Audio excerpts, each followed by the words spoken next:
रथ सप्तमी।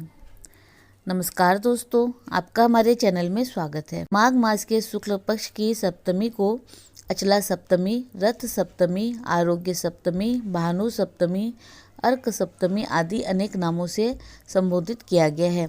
इसे सूर्य भगवान की उपासना के लिए बहुत ही सुंदर दिन कहा गया है। पुत्र प्राप्ति, पुत्र रक्षा और पुत्र के अभ्युदय के लिए इस दिन संतान सप्तमी का व्रत भी किया जाता है। स्कंद पुराण के अनुसार भगवान सूर्य जिस तिथि को पहले पहल रथ पर आरूढ़ हुए वह ब्राह्मणों द्वारा माघ मास की सप्तमी बताई गई, जिसे रथ सप्तमी कहते हैं। इस तिथि को दिया हुआ दान और किया हुआ यज्ञ सब अक्षय माना जाता है। यह सब प्रकार की दरिद्रता को दूर करने वाला तथा सूर्य भगवान की प्रसन्नता का साधक बताया गया है। भविष्य पुराण के अनुसार सप्तमी तिथि को भगवान सूर्य का आविर्भाव हुआ था। वे अंड के साथ उत्पन्न हुए और अंड में रहते हुए ही उन्होंने वृद्धि प्राप्त की। बहुत दिनों तक अंड में रहने के कारण ही वे मार्तंड के नाम से प्रसिद्ध हुए। भविष्य पुराण के अनुसार सूर्य को अपनी भार्या उत्तर कुरु में सप्तमी तिथि के दिन ही प्राप्त हुई। उन्हें दिव्य रूप सप्तमी तिथि को ही मिला और संतानें भी इसी तिथि को प्राप्त हुई।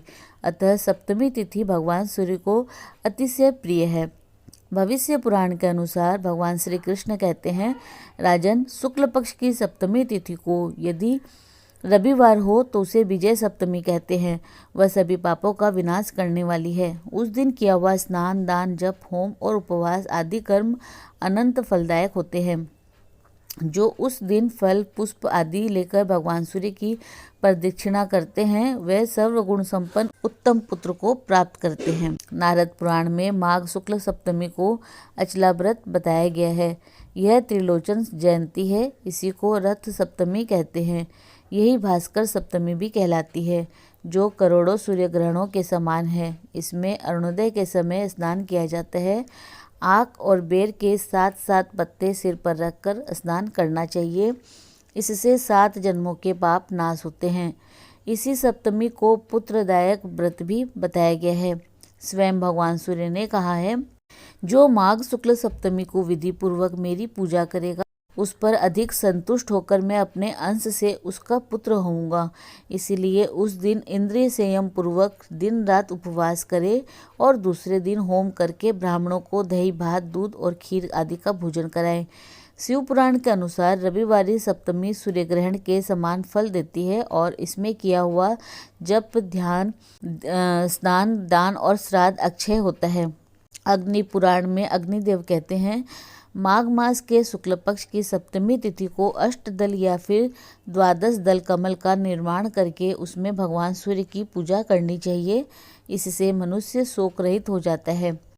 माघ शुक्ल सप्तमी सूर्य ग्रहण के समान होती है और सूर्योदय के समय इसमें स्नान करने का महाफल प्राप्त होता है। नारद पुराण के अनुसार माघ शुक्ल सप्तमी यदि अरुणोदय के समय प्रयाग में प्राप्त हो जाए तो वह कोटि सूर्य ग्रहणों के तुल्य होती है। मदन रत्न में भविष्योत्तर पुराण का कथन है कि माघ मास की शुक्ल पक्ष की सप्तमी कोटि सूर्यों के बराबर है और उसमें सूर्य स्नान, दान, अर्घ से आयु, आरोग्य, संपदा प्राप्त करती है। आज के दिन क्या करना चाहिए? सूर्योदय से पूर्व उठकर दैनिक कार्यों से निवृत्त हो जाए और शुद्ध जल से स्नान करें। स्नान करने के पश्चात सूर्य भगवान को अर्घ देकर प्रणाम करें। संध्या के समय भी अर्घ देकर प्रणाम करें। ब्रह्म पुराण के अनुसार जो प्राणी अपने मस्तक को भूमि पर टेककर सूर्य भगवान को नमस्कार करता है वह उसी क्षण समस्त पापों से छुटकारा पा जाता है। इसमें नाम मात्र को भी संशय नहीं है। सूर्य भगवान के 21 नाम, 108 नाम या फिर 12 नाम से युक्त स्तोत्र का पाठ करें। तेल, नमक तथा अदरक का सेवन ना करें। हो सके तो किसी को भी ना कराएं। कुछ विद्वानों के अनुसार इस दिन अपने गुरु को वस्त्र, खासकर अचला यानी कि अंगोछे जैसे गले में धारण किए जाने वाला वस्त्र होता है और उसके साथ तिल, गाय और दक्षिणा देनी चाहिए। आज 12 मुखी रुद्राक्ष धारण करने के लिए शुभ दिन है। 12 मुखी रुद्राक्ष धारण करने से 12 आदित्यों की कृपा, ओज और तेज प्राप्त होता है तथा सूर्य ग्रह के कारतत्व में शुभता आती है और सूर्य के अशुभ प्रभाव कम होते हैं। सूर्य को बलि बनाने के लिए आज लाल रंग की मोली में 7 गांठें सूर्य मंत्र को 21-21 बार पढ़ते हुए एक माला बना लें और इस माला को सूर्यदेव को नमस्कार करते हुए सुबह के समय गले में या फिर दाएं हाथ में धारण कर लें। तिल के तेल का दिया सूर्य भगवान को दिखाएं और ये मंत्र बोले, जपा कुसुम सकाशम काश्यपेयम महादुतिम तमो अरिम सर्व पापग्न प्रणोत्स्मि दिवाकर।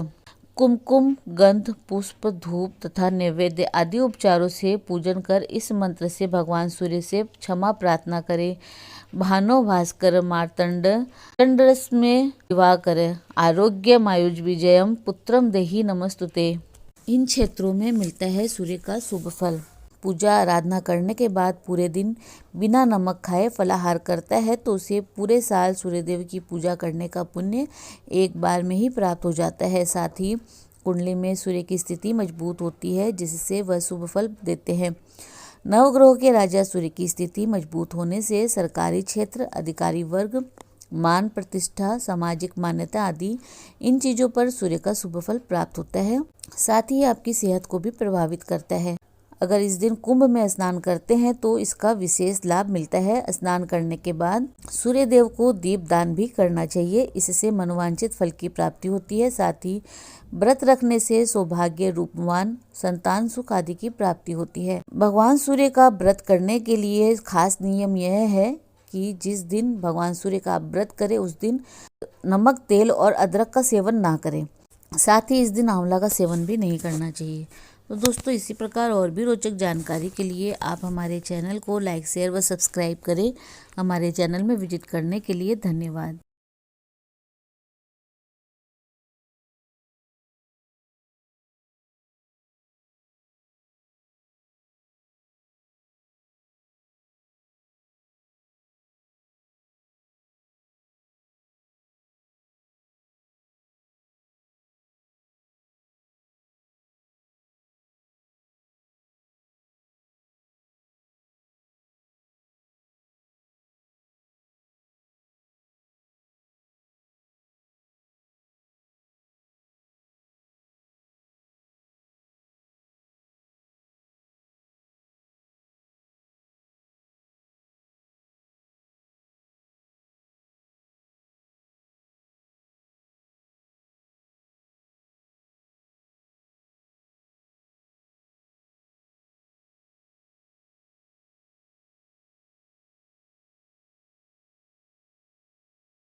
इस दिन भगवान सूर्य के 21 नाम, 108 नाम या फिर 12 नाम से युक्त स्तोत्र का पाठ करें। सूर्य सहस्त्र नाम का पाठ करना अत्यंत लाभदायक है। सूर्याष्टकम का पाठ भी कर सकते हैं और आदित्य हृदय स्तोत्र का आप पाठ कर सकते हैं।